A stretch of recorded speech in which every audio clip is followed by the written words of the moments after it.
children grow up these days with their own phones, their own bathrooms, their own, computers.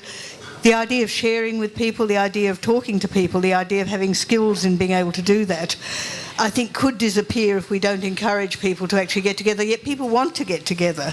You've got lots of things that are happening in society which actually indicate people do want to get together. Whether they're farmers' markets or whether they're, cafes and various other things. There's a strong feeling about that. But I think one of the things that we don't have now, and it's an interesting point to think about, is people are so pissed off with the political system here, USA and various other things, that people don't see it's possible to change society.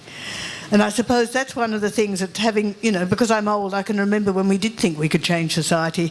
And that was one of the main differences that I can pinpoint between, say, the 60s and 70s, and then, if you like, the 90s and this current century, is we optimistically thought we could change things. I think people actually don't believe that anymore. They think they can only change themselves and a few people around them at best.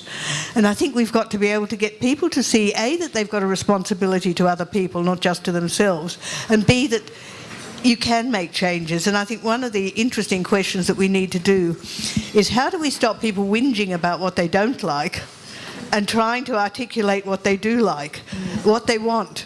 I mean, I'm trying to get people involved in something which we're calling the dinner parties, which is get half a dozen of your friends around a table. This is my old cheapo way of trying to get focus groups together. And start talking about the society that you want to live in, because I say my background's a researcher, I'm also a sociologist.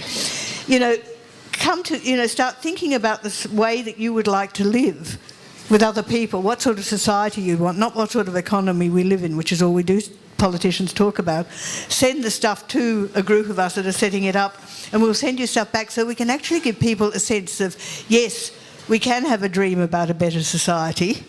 And yes, we can actually do something about it, because at the moment it's really hard to find any group that's doing that. The Occupy movement, maybe? The what? Egypt, Tunisia. Yeah.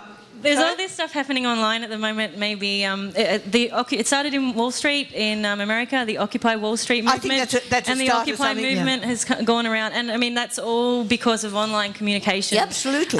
So people do care, and people are. But Yeah.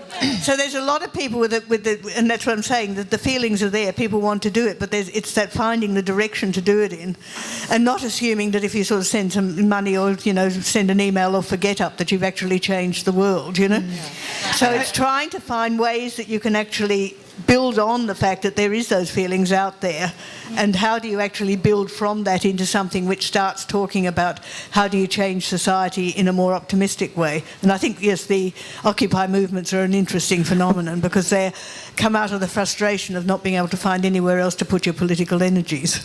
Well, possibly Women Say Something is also one of those things. Yes. Would you say? Yeah. Yeah, I think the reality... let's plan some political campaigns. Who wants to join up and do something after tonight? The reality is we are creating the culture. It's just whether or not we're doing it consciously is the issue, right? I mean, it's taking back the idea that, oh yes, I am entitled to create this culture, but we're doing it. Well, I mean, it's happening, whether or not we participate consciously.